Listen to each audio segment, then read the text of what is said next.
পরে আমরা বিভাগগুলোতে আমরা পরিদর্শনে যাই। এখানে গিয়ে দেখি আমাদের ফিজিক্স ডিপার্টমেন্টে এখানে যে ছাত্র সংসদ মানে ছাত্র দলের পোলিং এজেন্ট ছিল, সে শিক্ষার্থীদেরকে ম্যানিপুলেট করছে ভোট দেওয়ার জন্য। এমনকি আমাদের নারী শিক্ষার্থীদের কাছ থেকে যে ভোটের যে চিরকুট ছিল আমাদের শিবির প্যানেলের, এটা পর্যন্ত তারা কেড়ে নিচ্ছে। আমাদের একই ধরনের কর্মকাণ্ড ঘটেছে অন্যান্য বিভাগগুলোতেও।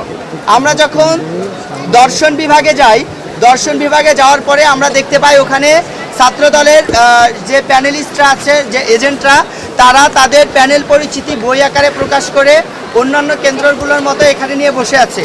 আমাদের যে এজেন্ট ছিল সে তাদেরকে বাধা দেওয়ায় কেন্দ্রের ভিতরেই সে আমাদের ভাইকে মারতে আসে এবং তারা এখানে চিল্লাপাল্লা করে। পরবর্তীতে আমাদের শিক্ষক সমিতির সভাপতি সেক্রেটারির সহযোগিতায় এখান থেকে পরিস্থিতিটা স্বাভাবিক করা হয়। রাষ্ট্রবিজ্ঞান ডিপার্টমেন্ট সহ আমরা যেই ডিপার্টমেন্টে গিয়েছি সব জায়গায় ছাত্রদল একই ধরনের কর্মকাণ্ড করে যাচ্ছে। তাদের এই সন্ত্রাসী কর্মকাণ্ড ক্যাম্পাসে বিরাজমান রয়েছে। এই জায়গা থেকে আমরা সুষ্ঠু নির্বাচন ঘটানোর ক্ষেত্রে শঙ্কিত। আমরা মনে করছি নির্বাচনের ভোট গণনা করার সময় তারা এই ধরনের বড় কোনো সন্ত্রাসী কর্মকাণ্ড করতে পারে এবং বিভিন্ন মিডিয়ার মাধ্যমে আমরা জানতে পেরেছি এই যে আমাদের ক্যাম্পাসের আশেপাশের অঞ্চলগুলোতে তারা বিভিন্ন ক্যাডারদেরকে ঘাপটি মেরে রেখেছে।